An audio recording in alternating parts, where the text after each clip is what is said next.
E o dólar, por que que explodiu daquele jeito? O pessoal com medo de bater o 7 e tal. O que que acontece? Como Olha, funciona? ali Eu tem. vi todo mundo colocando a culpa em tudo quanto é coisa e pra gente fala, meu, não interessa em que é a culpa, eu só tô vendo que tá estourando. Olha, eu penso que houve uma crise de confiança, uma série de frenesi, O que, assim. que é essa crise de confiança? Eu sempre ouço economista falando, houve uma crise. O que é? O mercado Teve- fica com medo e aí. o mercado às vezes fica com receio de uma medida que o governo vai E tomar. outra coisa, desculpa te interromper, mas Quer ver o que aproveita e explicar o que é esse mercado? Porque parece vamos uma lá. coisa tão. Deixa O eu que te é um dizer. mercado, né? É, Parece uma coisa meio deixa eu te dizer fantasma, o né? que eu penso que aconteceu. Tá, Quando se falou o ano passado da isenção de 5 mil, sim. o mercado desconfiou que essa medida não viria acompanhada das contrapartidas para Ou seja, vai ter um rombo. vai ter um rombo. É. Então, quando se disseminou a ideia de que ia ter um rombo na proposta de reforma do imposto de renda, Corrida para comprar a dólar. corrida para subir juro, Sei. comprar dólar aconteceu. Quando nós apresentamos o projeto se mostrou equilibrado, no dia do lançamento do projeto, o dólar caiu, a bolsa subiu. Então é assim que funciona? Dependendo se você não calibrar a comunicação corretamente, tropeçar nisso, dependendo da circunstância, você pode ter uma corrida. E essa coisa de comprar dólar, vender dólar, também ajuda a controlar essa. Às vezes o Banco Central, Porque às vezes quando não ele, tem isso, né? quando ele nota que um movimento anômalo, assim, Sei. que não tem um fundamento claro, quando tem um fundamento claro, ele pode deixar o dólar deslizar. Tá.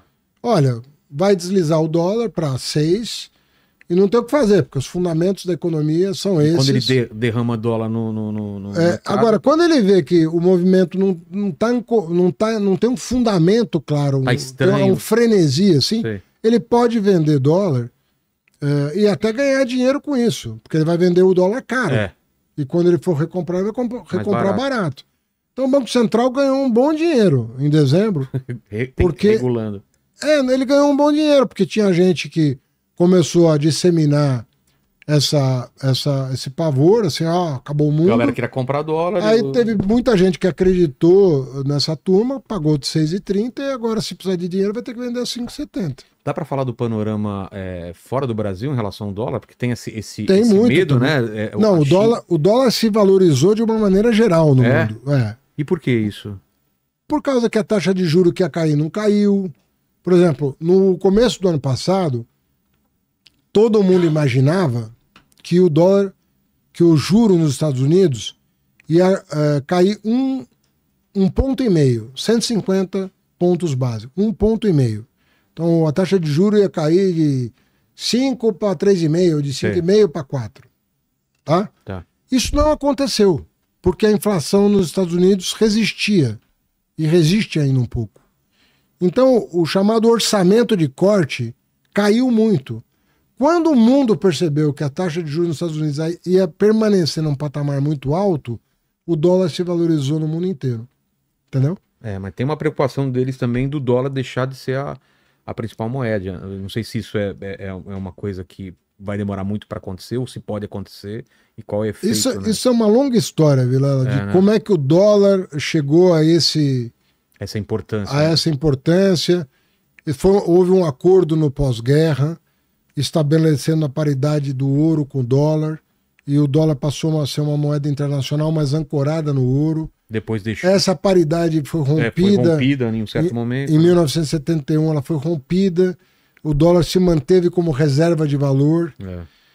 Hoje o Brasil tem mais de 300 bilhões de dólares em reserva de valor, não tem dívida externa desde o governo Lula, lá atrás, pagou a dívida, Pra quem não lembra, a gente só de juros o que pagava, né? pagava uma fortuna. Então,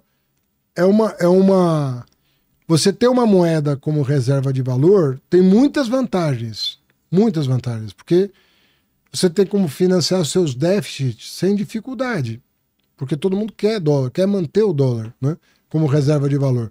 A China tem 1 trilhão, né, de dólares em reserva de valor, não sei quanto em dólar. As reservas da China são muito substanciais, mas uma boa parte das reservas, que são trilhões, o equivalente a trilhões de dólares, é em dólar. Tem euro também, pode ter ien, pode ter ouro, pode ter uma série de coisas. Mas a maioria dos países que tem reserva em dólar, entendeu? Majoritariamente. Isso dá uma vantagem enorme para o país que emite o dólar. Pode ligar a maquininha lá. Porque é uma moeda nacional que é valor, que é reserva de valor internacional. Então é uma coisa única na história da humanidade isso ter acontecido dessa maneira. Mas foi fruto de um processo histórico que teve início no pós-guerra e o dólar se consolidou como essa reserva de valor. Isso está mudando um pouco, porque tem mais transações em moedas locais, tem mais acordos bilaterais, tem uma série de outras coisas surgindo no mundo que desafiam, vamos dizer assim, um pouco essa situação. Mas eu penso que é um caminho ainda longo. Não é para agora. É um caminho longo que ninguém ainda tem certeza do desfecho dessa história, entendeu? Mas são tentativas de... porque também às vezes acontece o seguinte, pô, quando você faz empréstimos internacionais, você também faz empréstimos em dólar. E aí um país da África que tomou um dinheiro em dólar para fazer um investimento, por causa da inflação americana, está pagando um juro que não tem nada a ver com a realidade daquele país. Está pagando um custo de... Né, o que aconteceu com a África nos últimos tempos, né, quando o dólar, o juro americano subiu demais, é que pegou a África endividada. E o juro subiu por causa da inflação doméstica dos Estados Unidos. Então você veja as dificuldades, né, de lidar com esses cenários. Né? Um país pobre que toma empréstimo em moeda forte e que de repente se vê obrigado a pagar uma taxa de juros que o investimento feito não tem o retorno compatível com aquilo. Nessa guerra de tarifas que está rolando agora no mundo, qual é o papel do ministro da Fazenda para decidir essas coisas? Os Estados Unidos está querendo taxar tanto, a China. Como vocês decidem essa queda de braço ou não é uma queda de braço? Como funciona esse cálculo? É sempre uma queda de braço. Cada país, não tem país bonzinho, todo mundo quer o melhor para o seu país, concorda? Né? O cara tá querendo que entre o produto, que o produto dele venda mais caro e entre mais barato o outro produto. E quando esse produto tá concorrendo com o dele, ele vai taxar isso? Toda política, essas políticas tarifárias são muito complexas, não são simples. Porque, às vezes, você tem muita literatura sobre isso. Quando que é o caso de proteger o mercado doméstico? Quando precisa. É uma pergunta uma discussão, de 200 anos. Aí. Quando é que você protege o mercado doméstico? Então, desde os primórdios aí da modernidade, da Revolução Industrial, sobretudo a partir do fim do século XVIII, começo do século XIX, começou uma discussão. Vamos proteger a indústria nascente, porque a indústria está nascendo, ela não consegue competir. Vamos proteger o mercado interno. Então tem várias teses sobre como fazer. Durante o período que a Organização Mundial do Comércio estava forte, as barreiras tarifárias começaram a ser derrubadas. Entendeu? Porque os países ricos imaginavam que eles iam ser muito beneficiados pelo fim das tarifas. Pelo fato de que eles têm uma escala de produção absurda, eles têm máquinas mais modernas, a produtividade do trabalho lá é maior.